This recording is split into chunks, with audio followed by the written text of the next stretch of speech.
Hey guys, John Faulkner here with Survival Dispatch, and remote once again with me is Charlie Hogwood. Say hey to everybody, Charlie. Hey y'all. So we are back again. It is Thursday, the 20th of March, and just kind of giving a recap. It's been a couple days. We were on here on Monday, and you guys were loving it and trying to. The purpose of these lives is really to try to just give you guys the information that we're hearing, a couple of viewpoints, different viewpoints that Charlie and I can give that a lot of people can't, with regards to the industries that we work in or the backgrounds that we have, people that we might know here and there. So as always, put your comments, put your questions in the comment box. Allie and Nikki here will get them up. Nikki's in the background here. So as always, and Allie is on the computer putting up all your guys' questions. So, all right. Quasi a lot has changed, Charlie. Quasi not that much has changed in the last 3 days. Yeah, it has. Go ahead. No, I'll let you start. So I think a lot of us that are exceptionally prepared and have taken this kind of thing into consideration and planned for pandemics and knew it was going to get worse. I don't like to fearmonger. I'm not all about that. But if I didn't say that I was feeling a little anxious about a couple of things, I'd probably be remiss in my duties as a pretend journalist on YouTube. Yeah. So yeah. I agree. And and just so if you guys are new to Survival Dispatch, welcome. We usually do our lives on Fridays, but we're just trying to get some information out and answer your guys' questions. Guys, be sure to follow us on YouTube, Facebook, Instagram. Charlie and I and Nikki and Allie, Chris Weatherman, multiple people have been working around the clock trying to answer questions. We answer a lot of questions in our Survival Dispatch Insider. If you're not an insider, sign up for that. It's awesome information that you get, and it's free for the first 14 days. Just click the link that Nikki will put in the comments, and you guys can check it out. And that's what funds Survival Dispatch and what we do. You get a monthly magazine, editorial magazine sent through email right to you. You can download it, PDF, print it out, whatever you guys want to do to increase your survival library. There's 26, 27. Actually, we're almost 30. 30. Yeah. See, nice round number. 30 back issues that you guys have access to day one, also on all different types of survival topics. So check it out. But Charlie and I get on the phone every single day. Chris Weatherman, we get on the phone every day. We just talk. We're extremely close. We are brothers. We go in the woods, we laugh together, we cry together, we've gone through everything. And this is one more thing that we're going through. And what we want to do is we want to help you guys to be as prepared as possible, to keep you guys as safe as possible, to keep your family as safe as possible. And that's why we're taking time out of our busy days to do these lives, because we think it's that important for you guys. So, all right, so over the last couple of days, number one, we started to get a couple of results back, correct? From the coronavirus screenings. Yep. So as usual, like we said, on Monday, the numbers are really starting to spike in America. The virus isn't really growing. It's just the number of tests are actually getting finished. So that has happened in the last couple of days. The president has, I forgot how many trillions at this point, dumped trillions upon trillions in different aspects to try to keep the economy afloat. Stock market has gone down. It's up. It's kind of what we would say a normal day. It's up about 240 points right now. It was down about 2,000 yesterday. Lowest numbers, it was either 2006, since 2006, or 90, Nikki? Yeah, they said it was basically a wash when Trump was elected. Yeah. So it fell all the way back down there. So that's the stock market. Shortages. Charlie, would you say have neutralized? They haven't increased. They haven't. No, Tell me. Your thoughts. So we spoke just a few minutes ago before the show. Yeah. You want me to go into my conversation with the meat retailers? Yeah. Give that information that you got. Now this is a small sample. We'll start with that. It's a small sample, but go ahead. All right. So I called two separate places. One is our local meat market because our Publix and so forth was having some trouble with chicken and stuff the other day. We went out and picked up a little bit more just to top off. Yeah. Called my local meat market. Said, hey, if I put in a larger order, can you fill it? And when I said larger order, I said, between 1 and 200 pounds of chicken, right? The guy put me on with the owner of the place, and this old gentleman says, I've been in the meat business for 50 years and have never seen this problem. Yeah. It has been so busy that the run on the meat business has pretty much cleared out the warehouses, distribution centers, and the backlog storage of meat. And if we wanted orders, we had to put it in like right now because they can't guarantee that they would be able to fill that next week. So I called up Restaurant Depot, which we, as good preparedness type people, have an account down there, which is where you can't just walk in and buy stuff unless you run a business. Yep. The restaurant place said they just got a shipment in, but if we wanted to get some, we had to come down there and get it right away because that's going to be gone shortly. I asked them about flour. They said they had a little bit left. Now, the Restaurant Depot is the size of a Home Depot, and it's got a freezer section that you wear a jacket in, a refrigerated section. You wear a jacket to go in there, and it's the size of a commercial grocery store inside of there, where all the meats are up on the racks and stuff. And they sell everything from appliances, table, all that kind of stuff. But they sell everything from paper plates to fresh salmon for like sushi grade meats and stuff like that. And so that's what was going on with that. So I said, hey, let me call up and find out about buying a freezer to add a secondary freezer per our discussion. And I called Home Depot, we called Best Buy, we called a number of places, and apparently there has been a run on freezers, and there's almost no freezers or refrigerators to be had. Yeah. So what does that tell you on the backside of people that are doing their own stocking up? Yeah. And so, I mean, that's talking the meat side. And, I'll tell you, we own a gun shop here in Gainesville, Florida. We also have a very large online retail also. Guys, gun sales, guns, ammunition, magazines, those three areas right now. It has not gotten into AR parts yet. It hasn't gotten into accessories for ARs, optics, anything like that. But pistols, it's starting to creep into rifles, but magazines and ammo. Ammo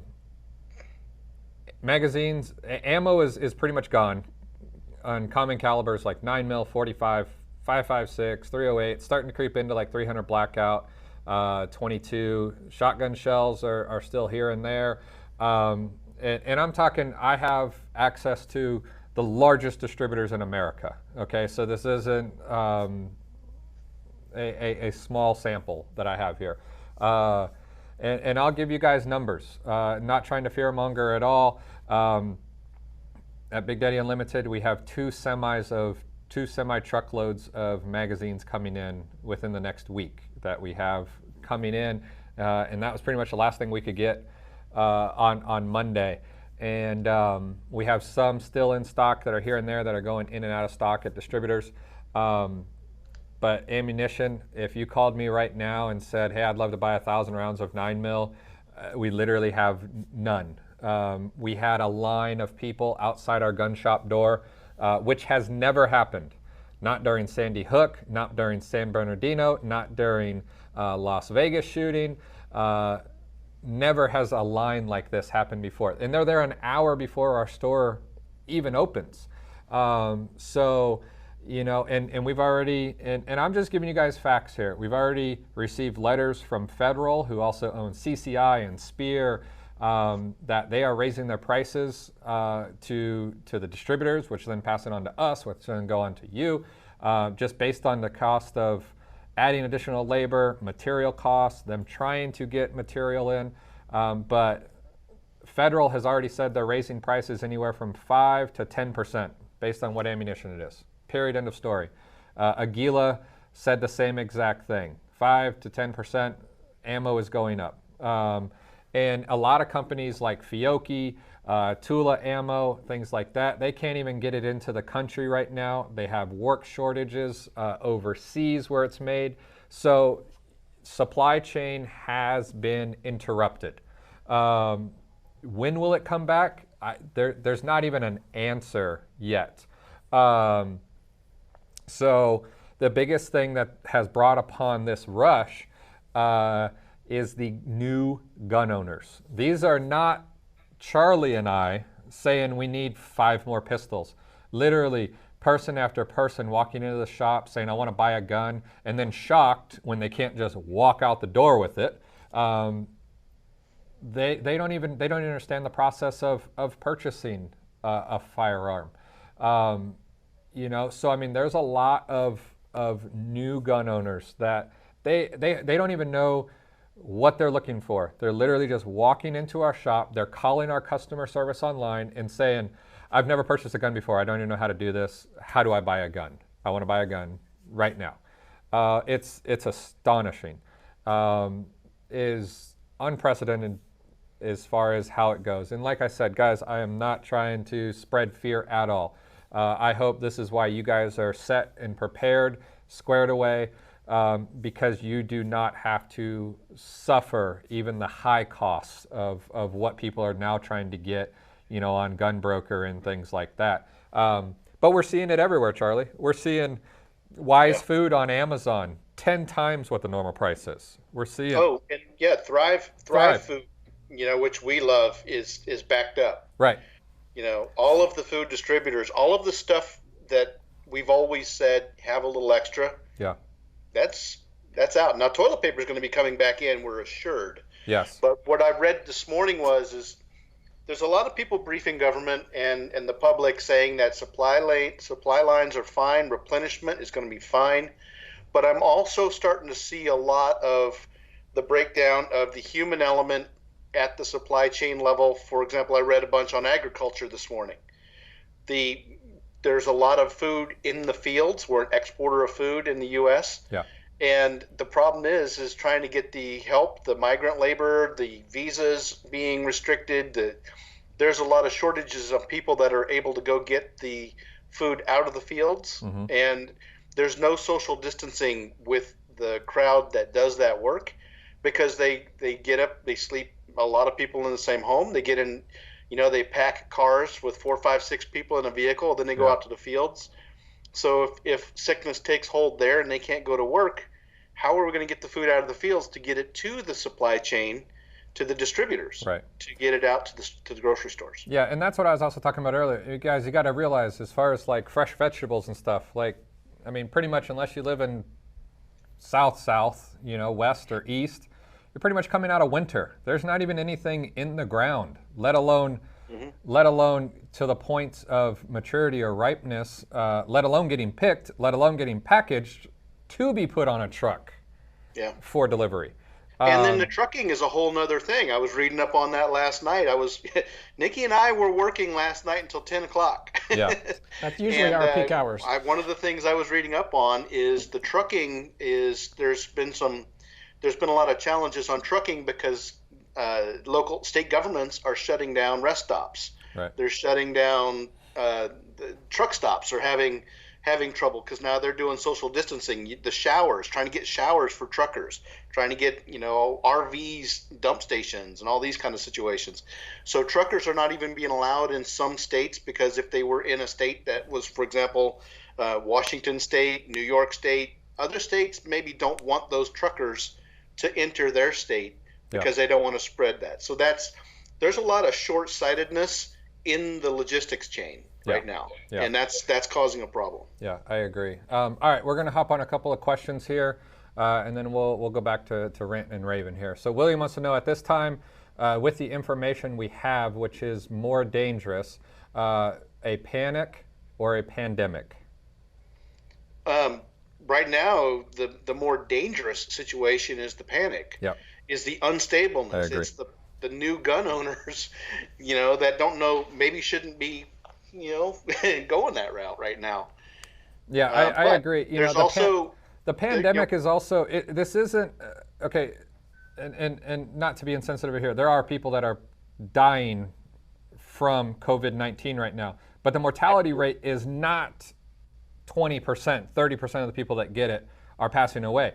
The panic is going to cause people to do irrational things that I think is going to cause a lot more in the short term.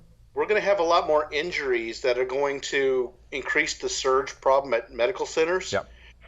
And then they just reported that, a higher percentage of younger people now are being hospitalized. People from the 30 to the middle 50 range that were previously thought to not be as susceptible to hospitalization are finding themselves in the hospital because of the virus. Yeah. All right. The coronavirus death toll in Italy overtakes China after rising by 427 to 3,405 people. You have a graph, Nikki? Yep. All right, Nikki's going to put a graph up here. What are your thoughts with let's just call it the European area moving forward here in the next couple of weeks? Because and with the stipulation, a lot of people in America are trying to look to places like Italy and France as a precursor to what is going to happen in America.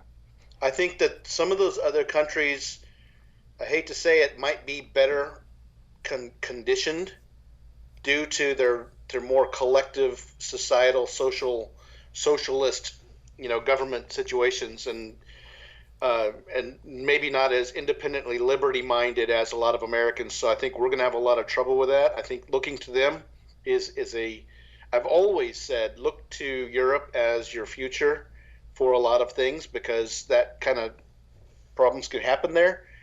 The American way is not necessarily going to work in our benefit here for this, because we don't like to be told what to do, and we're very individualistic. And I think that as this starts spreading into India, you're not going to get social distancing there. As you get into Africa, they're already getting the heads up to lean forward on that, because there's not enough infrastructure and hygiene and wastewater management and so forth in that place. And I'm even thinking once you get into Central America, I think we're going to start getting pounded from all different sides. Yeah. So it's going to get a lot worse in the near future. I hate to say it, but I think in some places, think the fan blades are starting to get a little dirty. Yeah, I would agree with that. All right, Hush wants to know, China reports no new local cases. Do you think we'll eventually get there at some point in the U.S. and Europe? Oh yeah, absolutely. This will all pass. This is not the apocalypse. This is not what's doomsday. No, not at all. It's a hit the fan. Yeah. Absolutely, for a lot of people. It's going to be family pressure for sure. But this kind of stuff always goes away after some months. It'll clear itself out. We've got to get our panic under control, look at our families, and keep that hospital surge down, so that if we do get into a car crash or an injury at home or a laceration, we can still get some medical care. Right. That's where we're going to run into problems right now. Yeah, I agree with that 100%. Brondo wants to know, I am more concerned about the financial impacts and possible government policies that could be bad for the average person. What do you think? Financial impact's going to be severe. Policies, right now, I don't know about policies and how they're going to enforce anything, because they can't seem to get a grasp of the situation. I hate to say it, but the response has been tragic so far. The message has been a mess, and they can't. We've talked about this now for how many weeks? We talked about this testing should be ready to go in another day or two, right? And it's not. And as soon as that testing takes hold and we really get some numbers of what's going on, I think the secondary wave of panic is going to freak out even more people that were blowing this off. TJ states here, the floor of the hospital, he's saying, my wife works on, just reassigned to take COVID-19 patients. Any tips on what to do to keep her from bringing it home? You want me to start? Yeah, go ahead. Okay. This is something that I have incorporated into my household.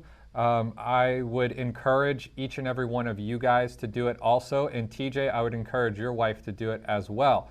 So when I come home from work, so I have to go, right now my son's out of school, my wife works full time, so my son's at a babysitter because pretty much all daycares in the area. are closed, so he's at a babysitter. They try to stay inside and stuff, but as soon as my son and I walk in the door, we literally on the front doormat, we take our clothes off, our shoes go next to the door. We don't walk our shoes into the house. We take our pants off, our shirt off, and everything goes straight into the laundry room. Period. Straight into the washer. He goes into the bathtub. I go into the shower. Completely clean yourself. Take a good shower. Use the towel, and then I take that towel. I throw that in the washer also. My towel goes in the washer. His towel goes in the washer. And that's just trying to limit. We can wash our hands all day long, but if stuff is falling on your shirt, it's falling on your hat, you're stepping in. Charlie could have just sneezed, missed his arm, and it hits the floor, and I stepped in it. Not knowing, just I stepped where he sneezed. I could have rested my arm on a table, that had germs. So as soon as we walk in the door, we take our clothes off, they go straight to the washer, and we're literally running the laundry of the clothes we wore that day every day right now. We're not throwing it in the hand. I'm just like the rest of America. We'd wait until Saturday, do 6 loads of laundry, and then it wouldn't get folded because who folds laundry? It goes on the bed and then back to the basket. We're normal people. But right now, it's just every day, I'll take this shirt off, I'll throw it in the washer, wash it, and I would encourage everybody to do that. Other thoughts? Yeah, that's definitely, and that's what should be done. That's what everybody should be doing. I know we're not, but avoiding haircuts right now, avoiding anything that, could open you up to having to be in touch with other people. I think that social distancing is going to make a big difference. Yeah. I just sent you over that stuff, the other day regarding how long things live on surfaces. And it's kind of surprising. And, something that I haven't heard brought up is all this curbside, delivery for food. Right. So you go to a drive-through now. You don't go inside. You go to the drive-through. They bring the food out to you, or just at the drive-through. Yep.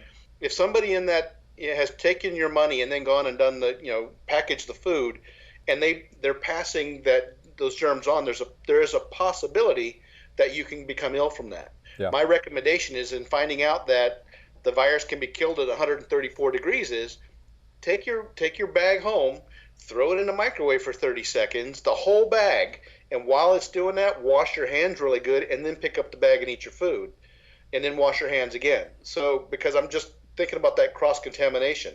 It's not just about washing your hands and picking something up dirty again. Yeah. There's a few more layers of things that we can think about here. Yeah, I agree. And then TJ, I also say if your wife has the ability to, take off her scrubs or whatever she wears at the hospital, throw them into a garbage bag, change there, and then come home and change again. You're making it one more layer away. And then I would say Lysol shoes every day. If she has a stethoscope or whatever, whatever stuff she might wear, is make sure that that's Lysoled as well. And if you guys have kids, when you walk in the door, just don't let them. I know we all love our kids. Don't let them come run and hug you and transfer it all to them. Take a shower first and then go from there. So, all right. Next question. Liam wants to know, how many days do you think we're away from a nationwide quarantine?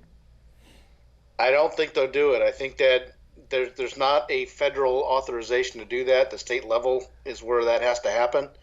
I think that we're slowly just trying to shut down sectors of society a little at a time, because I've always said that slow change is evolution and fast change is revolution, and nobody wants revolution right now. I'm gonna put that on a bumper sticker. If you do, I want my 5%. Deal. I'll give them away for free, so you know how much you're getting. There we go. All right, and TJ just chimed in right here. TJ, thank you for being active here. Will regular Tide Pods kill everything that might be on the scrubs, or is there anything he needs to add? Regular washing will do it. Regular washing will do it just fine. I would go ahead and wash in a warm water cycle. Yeah, warm, or listen, most washers nowadays have a sanitize, which just is even hotter water, and that'll kill it. That'll get rid of her. So yeah, regular washing. This stuff is really easy to kill. You've just got to actually try to do it. Yeah. So there you go, TJ. I hope we helped, and I hope your wife is safe. Tell her she's awesome for doing what she's doing. I hope she stays healthy, and I hope she's able to help other people. Donald wants to know, if my wife doesn't want to prep, how do I get her to see the importance of being prepared? If you can't see that by now, what was the movie Cool Hand Luke? There's just some people you can't reach. I mean, you gotta do what's right for your family. Yeah. They've got to start seeing what's going on around them in the neighborhood, and maybe eventually they'll have that. What I've always called it's a significant emotional event. Once it hits home, they're on board. We've Yeah. gotten so many new prepared people nowadays that have been like, wow, I underestimated this for too long. I wish I would have done this long before I was standing in line trying to find something at the grocery store. Right. Yeah, I agree 100%. And then I would just say try the small things, the small things. If you're running to the store, dude, like make sure she has like feminine hygiene products and things like that, things that they will use. Not like I got another saw or another hatchet in case something happens for our bug out bag. And she's like, our bug out bag? Yeah, I've made multiple ones.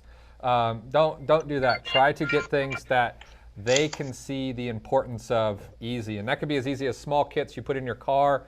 So if you have a spill or you need tissue, I have that. If your baby or kids need something, we got those. It's like we always have wet wipes. I know you do too in the car because you have By the kids. case. So just small things like that I think can really help break the hard candy shell of some people. Michael wants to know, what are we predicting for an economic recovery? Some say 3 months, some say 18 months. Well, let's start with this. We have to first know how far and how long this is going to go. Charlie and I were talking about this earlier. I think if by late May, numbers or cases are way down, the economy will start to come back extremely fast. I think the stock market will come back extremely fast. And by November, by election time, by end of the year, almost every sector will look the way it did in January, if not better. Those are my thoughts. Maybe. Those are my thoughts. I think too, because this is not this was a black swan event, and it's a black swan event that can be overcome. Yeah. This is not. It depends. We're gonna add a lot to the deficit. There's no question about it. But I think that now, who wins the election, I think will have a big X factor on that situation. Yeah, I agree. But now if this goes on, if we're still having quarantine issues and food shortage issues in July, August, what would you say is a ratio, Charlie, for every month we go while numbers are still increasing? It's 3-4 months on the backside? Oh yeah, to get chains back up and running. So it depends on the availability of materials. It depends on if we're going to get over this geopolitical fight with trade war with China, who's threatening to hold back equipment and pharmaceuticals. Yeah. It depends on where we stand on fuel coming into the country. Right now, there's a lot of fuel, but once it takes off, will we be facing the increased cost of fuel because of the rising demand? Right. So I think this is exactly why we prepare to provide that buffer from all of those instances. Yeah. So I can't give you a ratio, but I could say that once we see the peak, optimism will pick up, and then we'll be all right. Yeah, I agree. Joseph wants to know, will there be a recession? Do you think there's a recession after this? Bank of America is already quote unquote hinting at one. Yeah, I'd have to say that's where we are, and I've heard even the word depression raised in articles. So if we don't get a grip on this thing, sure, we could certainly see it. There's going to be a contraction from what they're calling for the second quarter. So we're not bankers. I can only read all the information coming in, but it sounds to me like, yes, that's where we are, but it could be short-lived if we can get it straightened out. If this kept going, Teresa wants to know, do you think this could be the start of a digital currency marketplace? Oh, we're going to go to the ICE 9 discussions. We're gonna. The cashless society thing is probably in the interest of the authorities to do that. You imagine how much tax revenue you could get if you could take it ahead of time. Yeah, I would probably agree with that, but I don't think it's likely. No, Not totally. No, No. there'd be too much shadow economy, too Yeah. much on the backside that you can't regulate. Keith wants to know, who would you trust with accurate numbers on infection rates and deaths in your local area? I think you have to get your information from a number of different sources. I think you have to Kind pay of read attention, between the lines. like reading between the lines. I think if you know somebody in hospitals who's pretty straightforward, they give you an idea of what they see, and then you can kind of extrapolate from there. And let me ask this, let me add this real quick. If you know somebody that works in a hospital, Nikki, your wife works in a hospital. Sure does. Ask them the first question: how many beds do you have in your facility? Or how many floors are currently occupied with people under suspect? And then that's what I was going to say. The next question, Nikki, is then ask how many floors are they converting to handle this situation? I can say multiple, being vague, but Yeah. currently it's multiple at our location. Yeah, I would agree. So, I mean, those are the questions you have to ask, because a lot of people will say like, oh, we're almost at full capacity. Oh, okay, is that for floors? Or is that for the entire, you've taken the whole hospital, You're always going to have a floor for pregnancies pretty much. You're always going to have an ER for emergencies. You're always going to have an ICU wing. But other than that, how many floors are they using? So, that's a big question to ask, because then that'll start to give you more accurate local numbers. Because, it varies, because what we do is we hear reports of, oh, that hospital's at 95% capacity. Well, they only have 32 beds to begin with. It's not a big hospital. It's a small town, but we can hear that, and then you start hearing hospitals are at 95% capacity, Charlie. It's like, oh crap! But at your town, it's at 5%. Well, we have seen in the town next to us is a small town. Well, we actually have a Gainesville, Georgia. Yeah. And they had said, they put out a public press release in the news and said, please don't come to the hospital unless you have a serious emergent event. Right. Because they sent pictures. They're establishing tents in the parking lot, triage and in isolation tents out in the parking lot. Yeah. Because they don't want people coming into the building right now. So that's a clue as to what kind of surge your hospital might be going through in your community as well. If you drive by and see tents out there, then that's a clue. Right. Right. And also another good source too is like for Florida, you can look up the Florida Department of Health. Yeah. So actual agencies like that will have the actual confirmed cases. So Right. they actually have to report it. Yeah. Not as far as like who's in suspect, but sources like that are pretty good for actual hard numbers. Yeah, I agree. Jesse wants to know, how much food do we need to last through all of this? Well, that's going to depend on your family. It's going to depend on your ability to get food, financial, all that kind of stuff. Let's just say, how many days should we be looking at? I've always said 3 months. You've heard me say that from the beginning, and HHS just came out the other day and said, you know what, 3 months is a good target. So I would say get as much as possible. The numbers are all over the place. Yeah. Don't just start buying food that you're like, oh, it's on sale. I'll eat it if I get hungry enough. I would avoid that.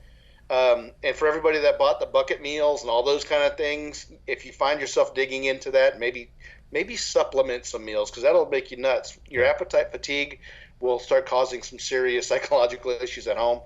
So, and don't eat. It's like day 4 of the quarantine, and we're 2 weeks into our food storage. So, you gotta let's slow it down a little bit, because everybody's home now and everybody's just snacking away. Nikki? And also another thing too is to kind of rotate it through. So we have like freeze dried Friday. Don't wait until you're through all your good stuff, and then it's like now it's going to suck for the next month. Yeah. Rotate it through. I agree. But yeah, I would say at least 60 to 90 days. Try to get it there for your family. Probably also accept the fact, Charlie and I talk about this all the time, through the amount of like through hikes and hiking that I've done, I will tell you, hikers have an advantage. We've embraced the suck. Like we can have a packet of tuna, a small bag of Cheetos, and some gummy bears. Charlie's seen me do it, and I'm like, lunch. Yeah, I have. And I'm fine with it. Where other people are like, I need to pull out my pot, I need to boil some water, and I'm just like, you just eat on the go. But it's one of those things where accept it. We're not going to eat the way we have.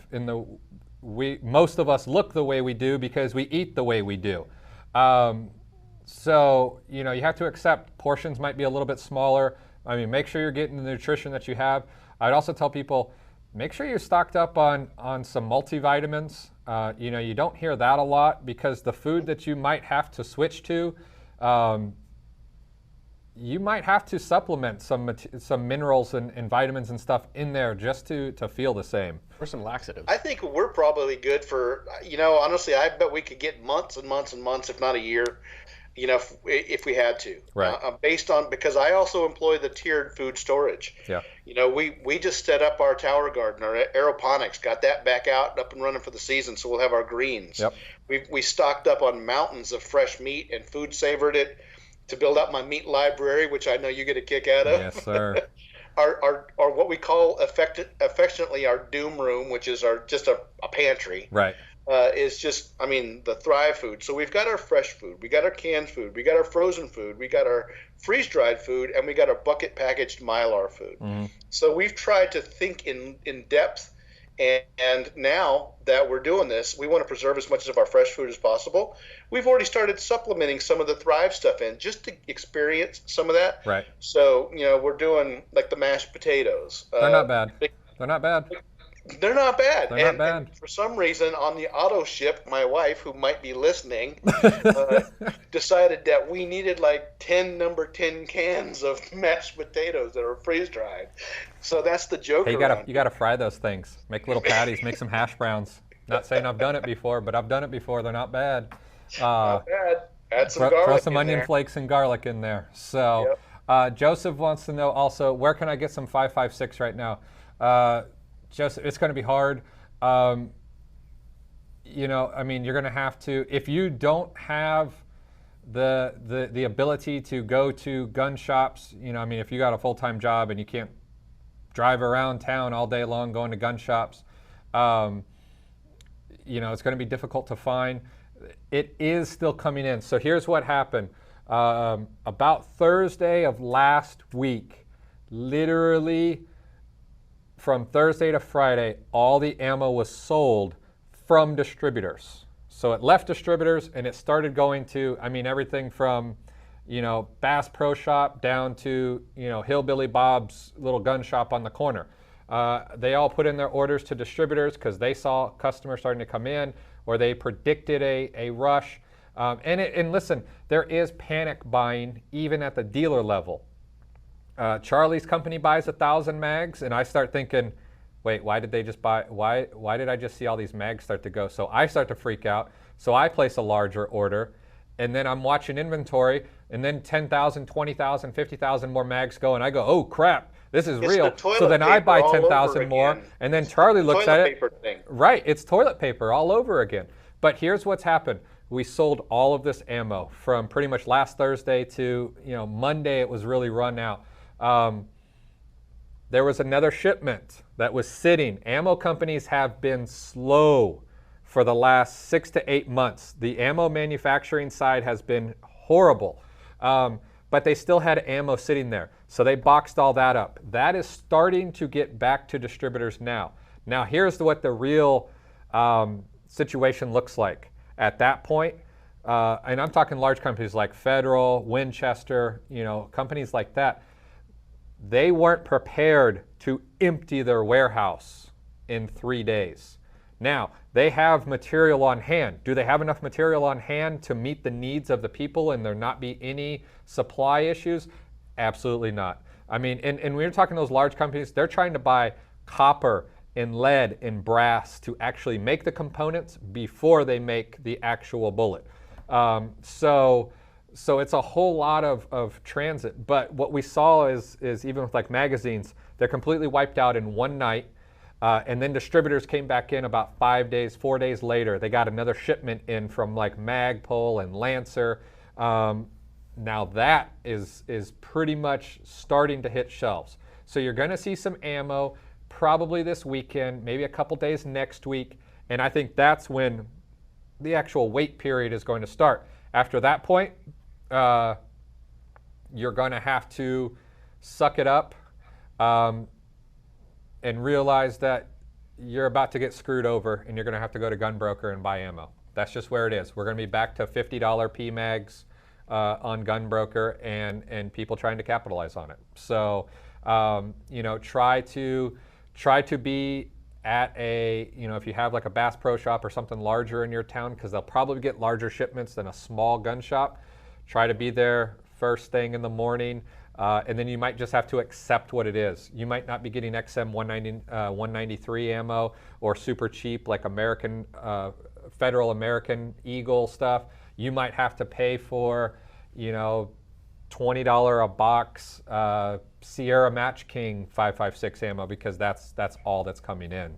So, Nikki, you gotta. Yeah, I would just say in the delay in production on that too, then throw in people having to stay home with kids. People that are social distancing. They may not be at full capacity just waiting on materials. Yeah. They may be waiting on labor as well.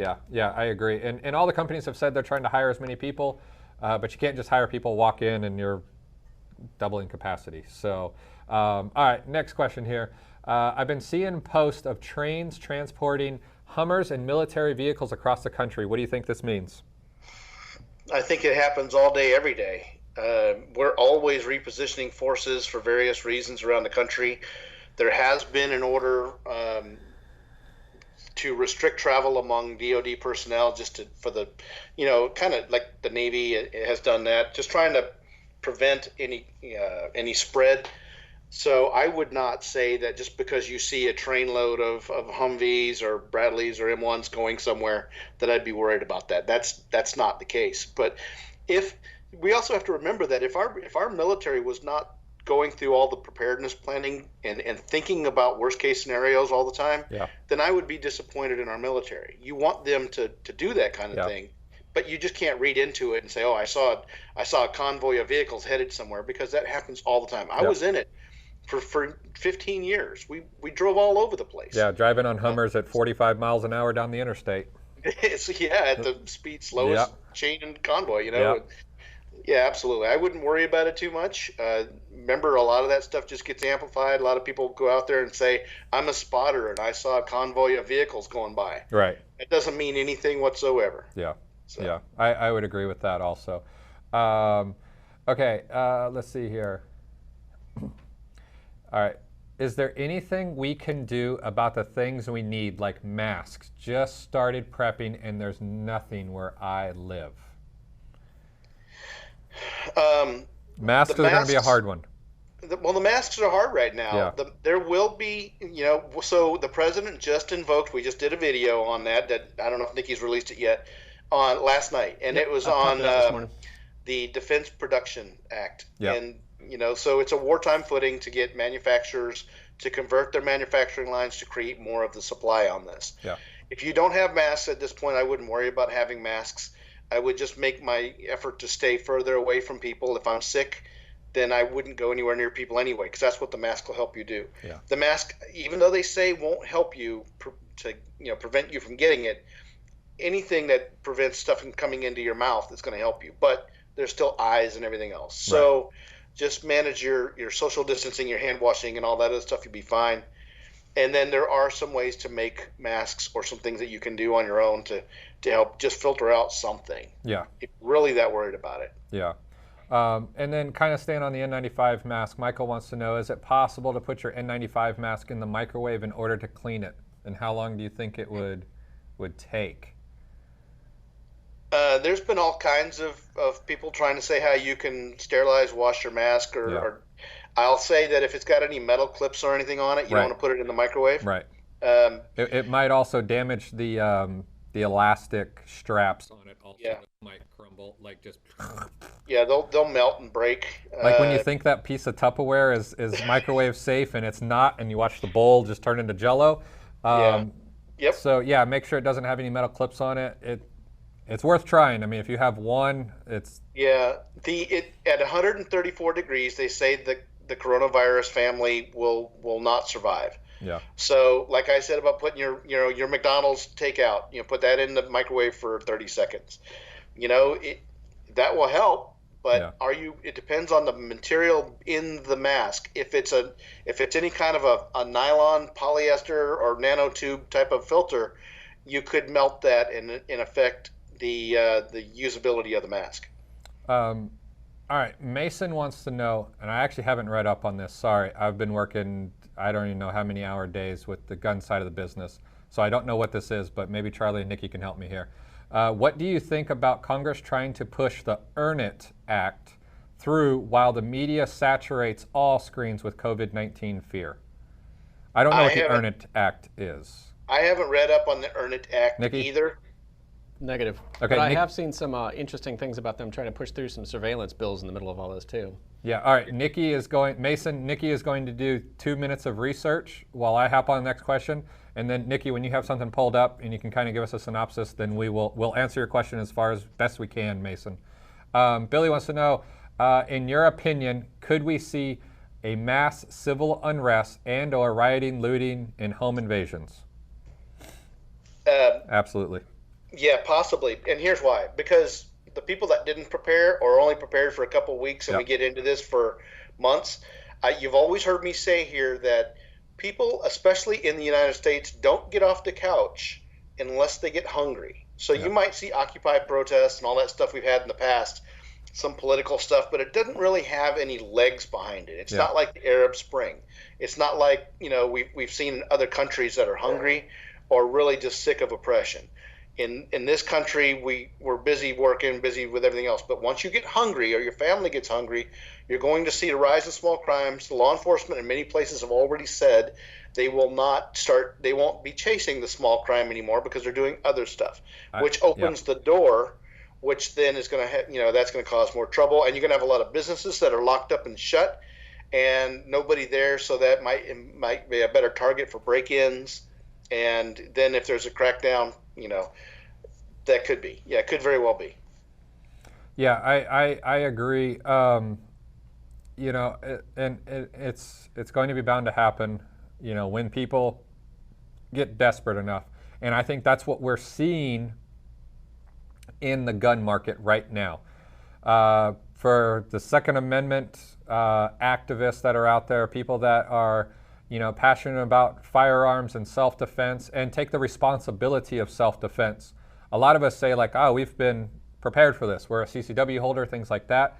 But what we're seeing in our gun shop and what gun shops are seeing across America is people walking in like, I've never bought a gun, I've never held a gun. So now it's crossed the line of like Charlie and I were crazy because we carried a firearm. Now the guy that was calling us crazy is in my gun shop saying he needs to carry a firearm or he needs a firearm, even though 2 months ago he called Charlie and I crazy because we owned a firearm to protect our family. He doesn't understand why there's a wait. Correct. He thought politically that anybody could buy a gun. It was that easy. So I mean that's where we're at. I don't want to think that it'll get to that. But I think there's a potential that it gets to that. And I think the next 2 weeks are going to determine. I think the next 2 weeks are the most important weeks. How they're handled by the government, how they're handled with supply chains. Because we've heard everything from, there's a potential that they could go to a 14 or 30-day self-quarantine in your house, don't go outside, to shutting down interstates, to shutting off borders, to, anything and everything.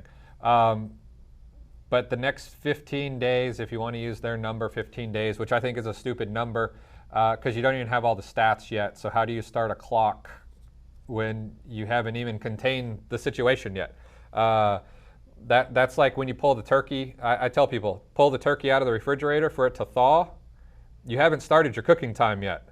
The cooking time starts once you put it in the oven. That's not even the preparing time. Right. We are in the thawing process right now. So you can't start the 5-hour oven until the bird is in. So I know that's a dumb analogy. You guys are like, you're retarded. But that's just who I am. Charlie laughs at it, so that's all that matters. That's why we're friends. That's why we're friends. Sean says, I'm being told by several gas stations in my area they will be closing. Have you heard anything about this? I haven't heard anything about it, but they're not making any money for sure at that lower rate. So I think that's local. It's going to be I a would local agree. situation. It Eh, depends where they are. If they're able to get fuel, are they willing to even spend the money on it right now? Or, And listen, and not to belittle a single person that works at a gas station, but listen, there could be some people at gas stations that are just like, forget it, this ain't worth it. I ain't coming into work. I don't want to deal with people being sick, coming to my counter all day long. And there might be gas stations that literally only have 3 employees. So if 2 of them say we're not working here anymore, they might just close the doors just because of that. It has nothing to do with gas shortage. I haven't seen or heard of any gas shortages yet. Have you? not of gas shortages, of trucking issues. There has been some of that starting Right. to appear. But remember, a lot of gas stations make more money in the C store, in the convenience Yep. store, than they do at the pumps. And if people are not coming in or and buying stuff in the store, or putting employees at risk, or the cleaning is too much, Yeah. then it might not be worth it to stay open. And I've been saying this, guys, for multiple days. I said it on Monday. I'll say it again, guys. Every day or every other day, you should just be stopping at the gas station and putting gas in your car. Oh, but John, I only work 10 or 12 miles away. Still do it. Keep as much in that tank as possible. What my wife and I have done, we have 2 cars. We're just using 1 car right now. One stays at the house completely full. If you're like most men, your wife doesn't fill the car. So if I come home from work, she'll then take my truck. And if she's got to go somewhere, she'll go do it. But we've just been driving 1 vehicle because I know if anything were to happen, if we had to leave for any point, I know that car is 100% full of fuel. So if everything just went to hell right now while Charlie and I are doing this live and we don't know about it, I know I could go home and I have a car that is full of fuel and ready to rock and roll. So that's what we've done. Also, if you go to the gas station, either wear a glove. If you don't have gloves, like what I did this morning, I just took 2 of the paper towels out from like the window washing area, and I just used that to hold the gas pump, and so that is what I've done, just so I'm not touching handles and anything like that. But Hey, John, can you adjust down here on your back? It sounds like it's breaking up a little bit. sorry guys, Thanks, we're man. having a mic issue. Is that it? Yeah, it's good. All right, I'll set it right there. But that's it as far as gas. I mean, there's no shortages yet, but man, keep those tanks topped off. And gas price keeps going down, so take advantage Now's of the that. time to start boosting your storage of gas. Yeah, just like Uh, we're boosting our oil reserve. Yeah, yeah. So I mean, right now with the cost with the cost of fuel, it is beneficial to go out and buy more gas cans and increase your storage, and even buy some fuel stabilizer. Yep. Just buy the cheap 87 octane, put some fuel stabilizer in it, because I'm telling you what's going to happen is we're going to get to the point where gas is going to go back through the roof on cost once this passes. Yeah. Yeah, I Because agree. we're not going to be a net exporter of fuel, pretty soon. Yeah. All right, TJ chimed back in here. He said, the hospital is giving my wife only 1 N95 mask per 12-hour shift. Should I try to get more for her to take to work? CDC says change after every 5 patients. I'm sure she's seeing more patients in 12 hours than 5. Can she wear can she respirator? wear a shield, a face Right. shield? Can she improve her PPE? Can she improve her? She can do things maybe to improve her, increase her distance from patients, reduce her dwell time, if you will, in the germ, cycle. All right, Nikki put it up here on the screen. Do you want to read this, Nikki? Sure, stand by. So the Earn It Act, that's what I was talking about before. Going back to Mason's question here. So basically it's a backdoor way to allow the government to ban encryption on commercial services.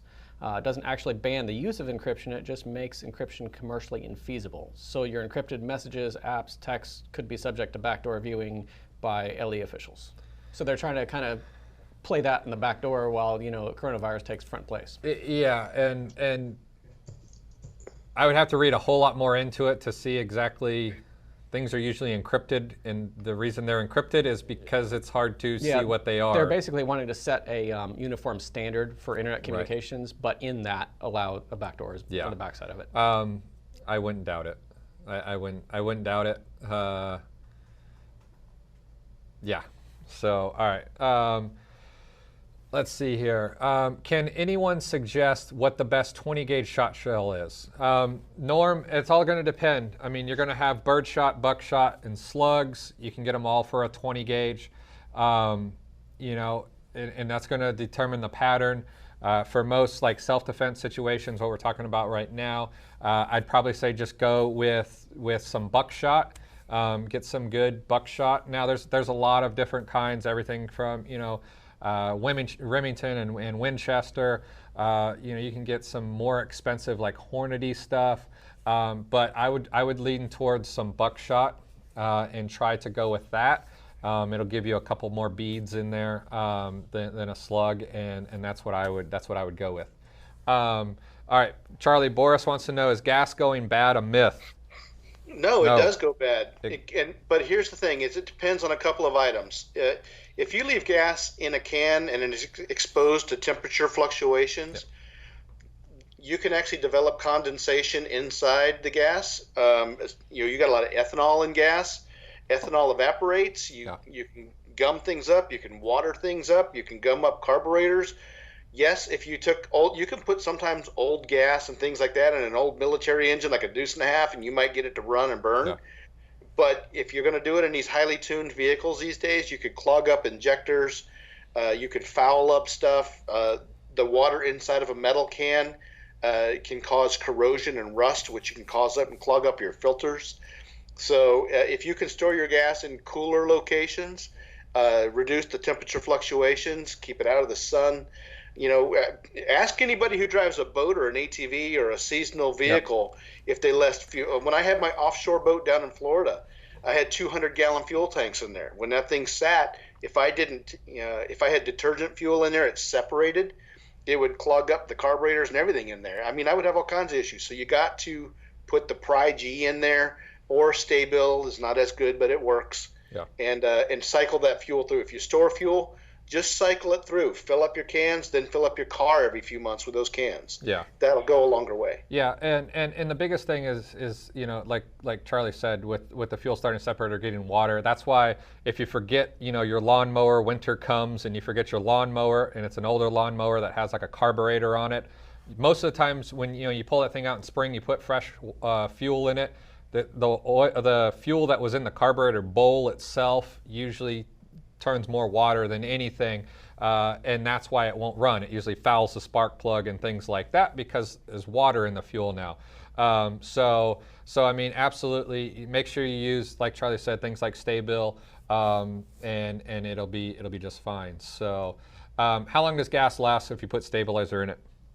It depends on the stabilizer and the storage, but I mean, you might get a year and a half. It just, again, a lot of it depends on the quality of the stabilizer. Yeah, it will depend on the quality of the stabilizer. I'll say about a year. But Steve, to kind of elaborate there, within that year, you should be cycling it anyways. It's not like we're going to go a whole year where we don't use a drop of gas. I know as a lot of preppers, we like to try to Ronco it, set it and forget it. But with food, with consumables and gas, like Charlie said, man, if you got 5 jerry cans, it's 25 gallons of fuel.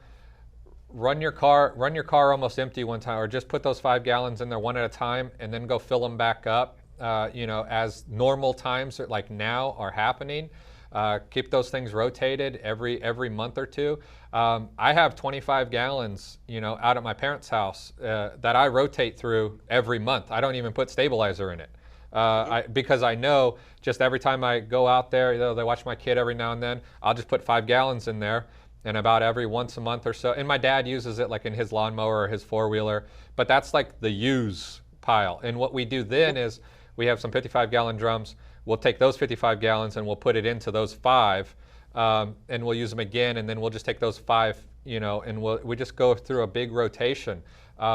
Like I know Chris has a large fuel tank at his house. He fills his truck up, every week out of that tank. He doesn't just fill it and let it sit. So it's constantly, getting changed as well. And strain that stuff too. If you're going to do that, try to run it through a strainer. A filter. Yep. Because you can get little globs of mildewy material at the bottom of the can that settle. And you don't want that detergent or that stuff that's splitting out of the gas to then now clog up an injector or something. Yeah. If you got older gas, then maybe run it through an older carbureted, like a lawnmower or an engine that you can take apart and fix easier than your driving vehicle. Yeah. So, if when you're finished with it, like chainsaws and generators and all that kind of stuff, run them empty and then flush some of that stabilized fuel through, run it empty, and leave it completely empty as opposed to leaving that stuff sitting in the bowls of the carburetors. Yeah. What are some other things here, Charlie, you've seen over the last 2 or 3 days since we did our last live that you want to talk about? Geez, I mean, it's changed so much in the last few days. I think you're starting to see a lot more things shut down, a lot more emergency declarations at the local level, a lot more businesses that are closing down the insides of the stores. You got to go to the outside. Daycares that are still open, you know, they're doing things like drop your kid off outside, we'll come pick them up. Right. And then when you get here later on, so no adults in the buildings, increased hand washing at all levels of society these days. Yeah. Runs on all kinds of things that you wouldn't think about until you made that phone call, like we talked about. Deep freezers and refrigerators are selling out.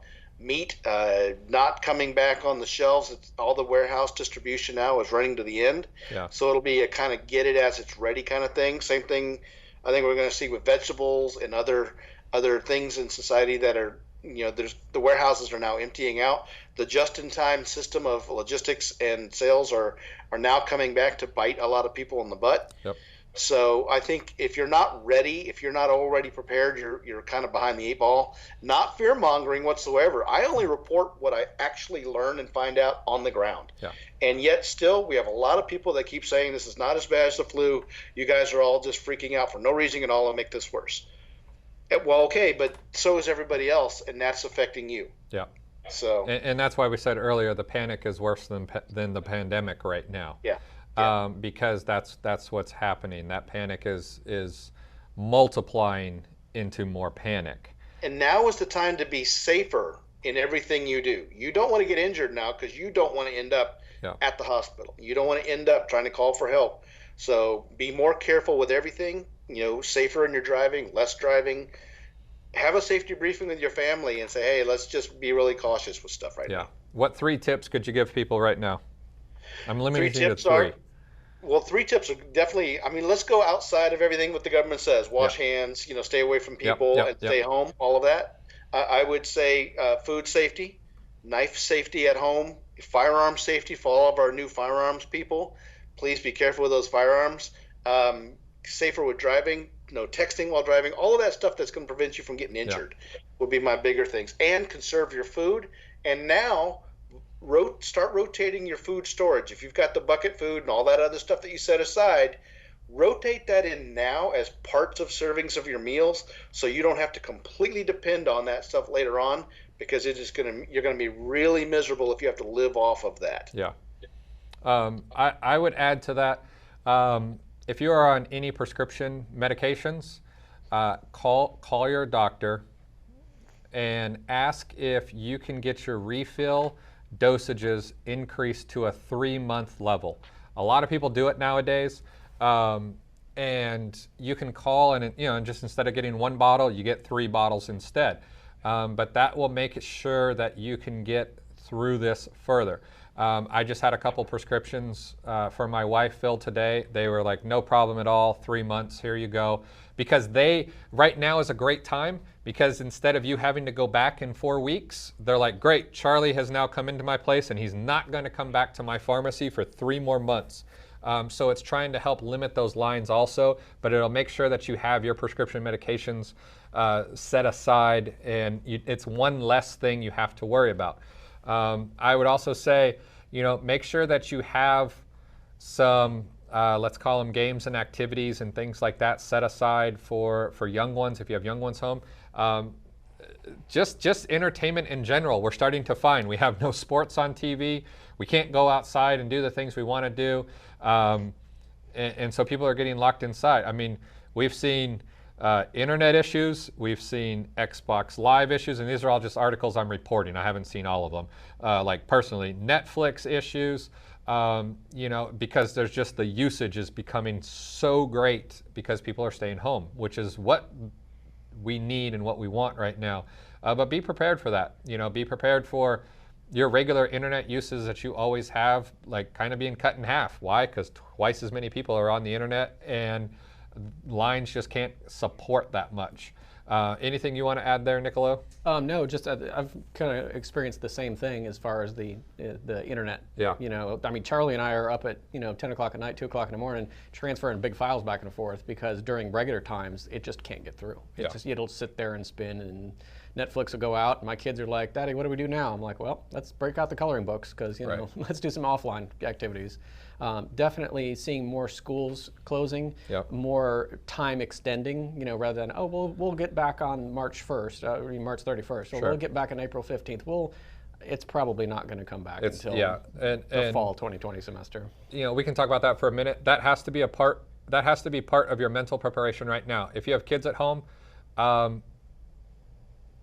there's a good likelihood that they will not go back to school next year. Nikki and I's kids go to the same school. My son's in daycare or preschool there. His kids are fourth and first. First and fourth grade. So, and we got a letter the other day that was pretty much, listen, I mean, their school has already been closed till April 15th. And, the principal's saying, probably not going to come back this year. That's just his feeling right now. So now Nikki and I are trying to figure out, okay, we both work at the same building from 9 a.m. to 5 p.m. Talk about new norm.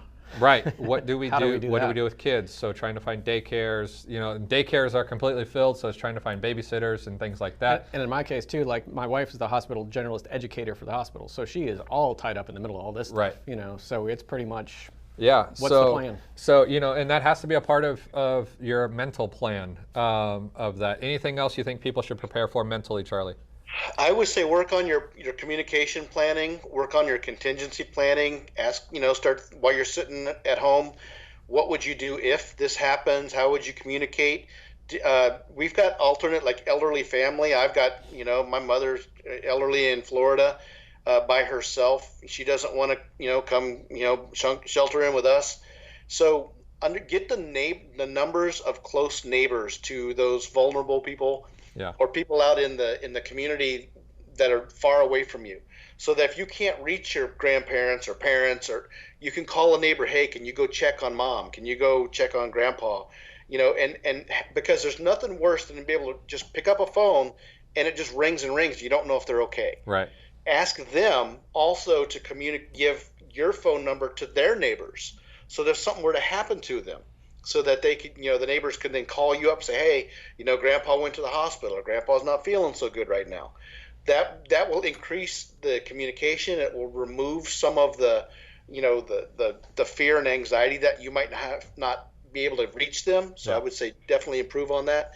We build out contingency plans all the time. I mean, if you guys want to, you can go to readygoprep.com. I build pandemic plans, contingency plans, food storage plans, all of that stuff. Or if you just want to do a phone consultation or something like that on what you should be doing now, check us out, and I'll be glad to help you. Yeah, absolutely, absolutely. We got one last question here. Britt says, is there any way we could come up with something where we can all communicate with each other if our phones go out? I mean, definitely Facebook, social media, things like that. We're always checking it. Nikki's on it all the time. Probably too much. All three of us are. So, I mean, Survival Dispatch on Facebook and Instagram is always a great way. Our insiders, Survival Dispatch insiders, all of our insider members actually get access to our private Facebook page, and it's been nonstop information flow from not just us, not just the three of us and Chris Weatherman and our other contributors, but from insiders that are just posting on there. And that's the greatest part about that, is it's a crowdsourced information gathering. Right. It's not just you're hearing from us three. Yeah, and it's one of those things where we never want to give you a biased opinion, but Nikki and I live in the same town. Charlie is 6, 7 hours north of us, but we're still in the southeast. But our insiders are, from New Hampshire to Washington to Southern California. And we've got guys in Australia, England, Australia, overseas. Yeah, absolutely. So it's not even in America. So we get a lot of different perspectives, a lot of different. This is what's going on here, and we do roll calls and stuff like that, and we're there to give advice. So check out the Insider. It's definitely worth every penny. You guys will absolutely love it. So, all right, Nikki, any last words? Stay safe and stay alive. There you go. Charlie? No, man, I'm good. I think we've scared the heck out of people already. So, and guys, listen, we really, Charlie and I are about as optimistic minded when it comes to things like this as you'll find. And zero, never do we want to instill fear. We want to help prepare you guys for what we hear and what we see or what we might see coming, and that's why we keep doing these. We're planning on probably doing another one on Monday or Tuesday. The president, I think, is supposed to be speaking today or tomorrow. He'll probably speak one or two more times. If anything earth-shattering happens, we'll definitely have it on Instagram and Facebook. So make sure you follow us there as well as YouTube. Also, make sure you hit the podcast and our podcast also, yes, on iTunes and everywhere else you pretty can much listen to every podcasts. format. So, but we'll definitely do everything that we can to make sure you guys get the information. If you have any questions that you really want answered, always feel free to put them on our Facebook page, and we compile them and we try to answer them on places like this if we don't type it out. So. We appreciate each and every one of you. We hope you are safe. We hope you are prepared, and we will see you guys in a couple of days. Have a great one.